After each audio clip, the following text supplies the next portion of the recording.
मैं विनोदानंद झा, सहायक प्राचार्य ज्योतिष विभाग, सरस्वती विलास संस्कृत महाविद्यालय सोखड़ा बड़ौनी, बेगूसराय। मैं अभी शास्त्री कक्षा ले रहा हूँ। उसमें जन्मपत्र दीपक नाम के पुस्तक को पढ़ा रहा हूँ। प्रस्तुत पुस्तक का लेखक स्वनामधन धन्य पंडित श्री विंध्येश्वरी प्रसाद द्विवेदी जी हैं। उन्होंने इस ग्रंथ की रचना की है। अभी मैं जन्मपत्र दीपक में भयात्म भोग का अध्ययन करने जा रहा हूँ, उसकी विधि बताने जा रहा हूँ। गतर्क्ष घटिका खाम विशुद्धा श्रेष्ठ घटी युता भयातम स्यात् भोगस्तु निदर्श घटिका युता चेद्या तर्क्ष घटी श्रेष्ठात् पूर्वमेव समाप्यते तदिष्ट कालात् शाश्वध्या वशिष्ठं भगतं भवेत्। गतर्क्षं क्षय संयम चेत् कार्ये तर्क्ष घटी तदा तत्पूर्वक्ष घटी युक्ता शेषं पूर्वदाचरेत् एवं भर्धौ भयातादि विज्ञेयं सधिया बुधे। यहाँ श्रेष्ठ घटी जूता कहा गया है। तो इष्ट घटी जूता, इष्ट घटी क्या है? तो इष्ट घटी होता है सूर्योदय काल से जन्म काल के मध्य का समय। सूर्योदय काल से जन्म काल के मध्य का जितना घंटा मिनट होता है उस समय को इष्ट काल कहते हैं। तो जन्म समय हम देखते हैं घड़ी के अनुसार, घड़ी में घंटा और मिनट का बोध होता है। तो यह इष्टकाल घंटात्मक होता है। तो इष्टकाल बनाने के लिए सबसे पहले देशांतर और वेलांतर का संस्कार करना पड़ेगा। घड़ी से जो समय हम देखते हैं, घड़ी से समय का जिस समय का ज्ञान होता है उस समय को हम प्रामाणिक समय कहते हैं। आप मेरा पंचांग जो है वह स्थानीय समय के आधार पर बना हुआ है। तो पंचांग के अनुसार उस समय को बनाने के लिए देशांतर और वेलांतर संस्कार करना पड़ता है। तो देशांतर और वेलांतर सारिणी पुस्तक में भी दी गई है और पंचांग में भी इसका उल्लेख है। तो सबसे पहले हम देखते हैं कि देशांतर, जन्म जिस जिला में हुआ है, जिस जगह पर हुआ है, तो उस जगह के जिला के आधार पर देशांतर की सारिणी पंचांग में वर्णित है। तो दरभंगा में किसी का जन्म हुआ है तो वहाँ का देशांतर धन 13 मिनट 48 सेकेंड है। दरभंगा जिला का देशांतर 13 मिनट 48 सेकेंड धन है। और बेलांतर जन्म दिनांक के आधार पर होता है। तो बेलांतर -5 जन्म दिनांक जो है 5 जुलाई, उसका बेलांतर -5। तो अब यदि किसी का जन्म 9:30 प्रातःकाल में हुआ है तो सबसे पहले हम करते हैं वहाँ का जो देशांतर धनात्मक है मिनटात्मक 13 मिनट 48 सेकेंड 9:30 में घटा लेते हैं। धनात्मक देशांतर दरभंगा का देशांतर धनात्मक है तो जन्म समय 9:30 9 घंटा 30 मिनट में उसको धन कर देते हैं, जोड़ देते हैं। तो 9:30 में 13 48 जोड़ते हैं तो 9 43 48 होता है। उसमें हम 6 मिनट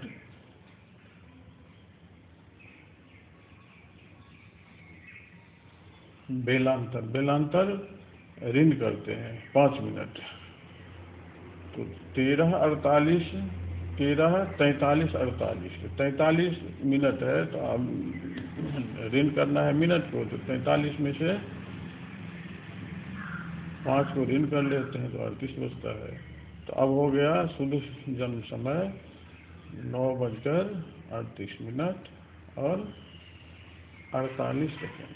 अब इसमें उस दिन का जो सूर्योदय है उसको हम घटा लेते हैं। तो मान लीजिए सूर्योदय 5:30 बजे हुआ तो 5:30 बजे सूर्योदय हुआ, तो उसको घटाने पर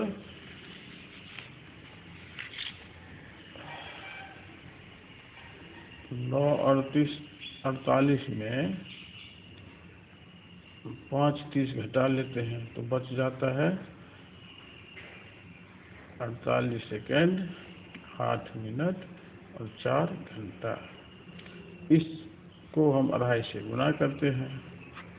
इसको 2.5 से गुना करने पर 4 अढ़े 10 होता है, 8 अढ़े 20 होता है, 48 अढ़े हुआ 120। 48 गुना 96, 24, 120।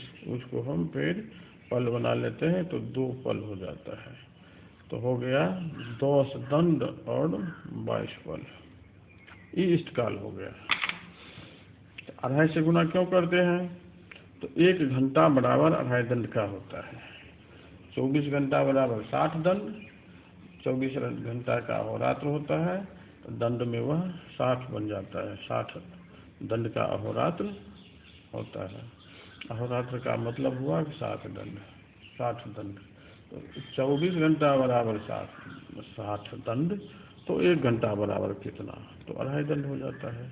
तो 1 घंटा बराबर 2.5 दंड, 1 मिनट बराबर 2.5 पौल और 1 सेकंड बराबर 2.5 विपौल। तो इसको जानना आवश्यक था। तो इसीलिए घंटादि से दंडादि बनाने के लिए हम इसको 2.5 से गुना कर देते हैं, और दंड से घंटा बनाने के लिए दंड में 2.5 से हमको भाग देना होगा, तब घंटा बन जाएगा। तो इस तरह से प्रातः काल में जन्म होने पर इस तरह से इष्टकाल का आनयन हम करते हैं। जन्म यदि 12 बजे दिन के बाद 12 बजे रात के मध्य होता है, 12 बजे दिन और 12 बजे रात के बीच में जन्म किसी का होता है, तो उसके जन्म के घंटा में हम 12 घंटा जोड़ देते हैं, और तब देशांतर बेलांतर संस्कार करके फिर सूर्योदय घटाते हैं। सूर्योदय घटा करके फिर 2.5 से गुना करते हैं, तो इष्टकाल हो जाता है। फिर यदि 12 बजे रात के बाद जन्म होता है, सूर्योदय के पहले, अगले दिन सूर्योदय के पहले जन्म किसी का होता है, तो उसके जन्म समय में हम 24 घंटा जोड़ते हैं। जैसे 2 बजे किसी का जन्म होता है, 4 बजे किसी का जन्म होता है रात में, तो 2 में हम 24 जोड़ते हैं तो 26 हो गया, 4 में 24 जोड़ते हैं तो 28 हो जाता है। उसमें हम फिर देशांतर और बेलांतर का संस्कार कर लेते हैं, और संस्कार करने के बाद जो अवशिष्ट समय बचता है उसको हम 2.5 से गुना कर देते हैं। गुना करने पर जो गुणनफल हुआ वह इष्टकाल हो जाता है। तो इस तरह से इष्टकाल का आनयन हम कर लेते हैं।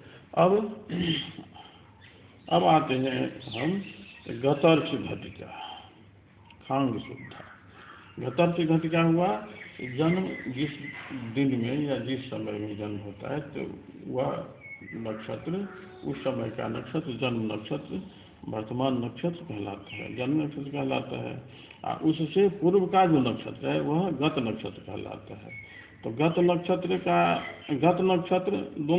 दो तरह से मिलता है हमको। जन्म से पहले उसी दिन भी मिलता है, और जन्म दिन से 1 दिन पहले भी मिलता है। तो अधिकतर हम जन्म से 1 दिन पहले ही पाते हैं। विशेष परिस्थिति में हमको उस दिन में भी जन्म से कुछ पहले मिल जाता है गत नक्षत्र। तो जन्म से पूर्व दिन का जो नक्षत्र है, जो नक्षत्र जन्म से पूर्व दिन ही बीता है, और पूर्व दिन से ही वर्तमान नक्षत्र शुरू होता है, तो गत नक्षत्र उस गत नक्षत्र को पूर्व दिन के पंचांग में जन्मदिन से पूर्व दिन में किसी का जन्म सोमवार को होता है, सोमवार को अश्विनी नक्षत्र है 12 बजे दिन तक, तो गत नक्षत्र रेवती हुई, तो रेवती रविवार को उल्लिखित है, तो उस रेवती नक्षत्र के मान को हम 60 में घटा लेंगे। गत नक्षत्र के मान को, रेवती गत नक्षत्र हुआ तो उस नक्षत्र के मान को लेकर 60 में घटाते हैं, साथ में घटाने के बाद जो शेष बचता है उसमें हम श्रेष्ठ घटी जुटा, गतर्थ घट क्या खान शुद्धा, गत नक्षत्र के दंड पल को, घटी पल को खाओगे, साथ में शुद्धा ऋण कर लेते हैं, घटा लेते हैं। जो शेष बचता है उसमें इष्ट घटी युता करते हैं, इष्ट घटी को जोड़ देते हैं। इष्ट घटी को जोड़ देने से वह भयात हो गया। और उसी शेष में 60 घटों गत नक्षत्र की घटी बराबर जो शेष बचा, उस शेष में जन्म नक्षत्र की घटी को जोड़ देते हैं तो भवभोग हो जाता है। तो पहले यह भी जानना चाहिए कि भयात क्या है और भवभोग क्या है। तो भयात हुआ, भव मतलब होता है नक्षत्र। तो जन्म के समय में नक्षत्र का जो भाग बीत चुका होता है वह भयात कहलाता है। जन्म नक्षत्र के संपूर्ण मान को भवभोग कहते हैं। तो 60 घटों गत नक्षत्र बराबर शेष, शेष जोड़ इष्ट दंड बराबर भयात, 60 घटों गत नक्षत्र बराबर शेष, 60 घटों गत नक्षत्र बराबर शेष, धन जन्म नक्षत्र बराबर भवभोग। तो इस तरह से भयात और भवभोग का आनयन सामान्य रूप से हो गया। इसी प्रसंग में अन्य श्लोक भी है, अन्य आचार्यों का मत भी है। गतर्क्षणारी खरशेषु शुद्धा स्वरुचोदयादिष्ट घटीषु युक्ता भयात संज्ञा भवती हतस्य निजर्क्षणारी सहिता भवभोगः। तो यह भी इसी मत का समर्थन करते हैं। एक ही प्रक्रिया दोनों में है, लेकिन विंध्येश्वरी आचार्य विंध्येश्वरी प्रसाद द्विवेदी इस भयात के आनयन में विशेष बात कहे हैं, जो आगे आनयन करने पर, भयात का आनयन करने पर विभिन्न तरह की समस्या आती है। नक्षत्र कभी क्षय हो जाता है, कभी नक्षत्र की वृद्धि हो जाती है, कभी नक्षत्र जन्मदिन में ही गत नक्षत्र आ जाता है, उसी दिन गत नक्षत्र मिलता है। तो इस बात को अन्य आचार्य स्पष्ट नहीं किए हैं।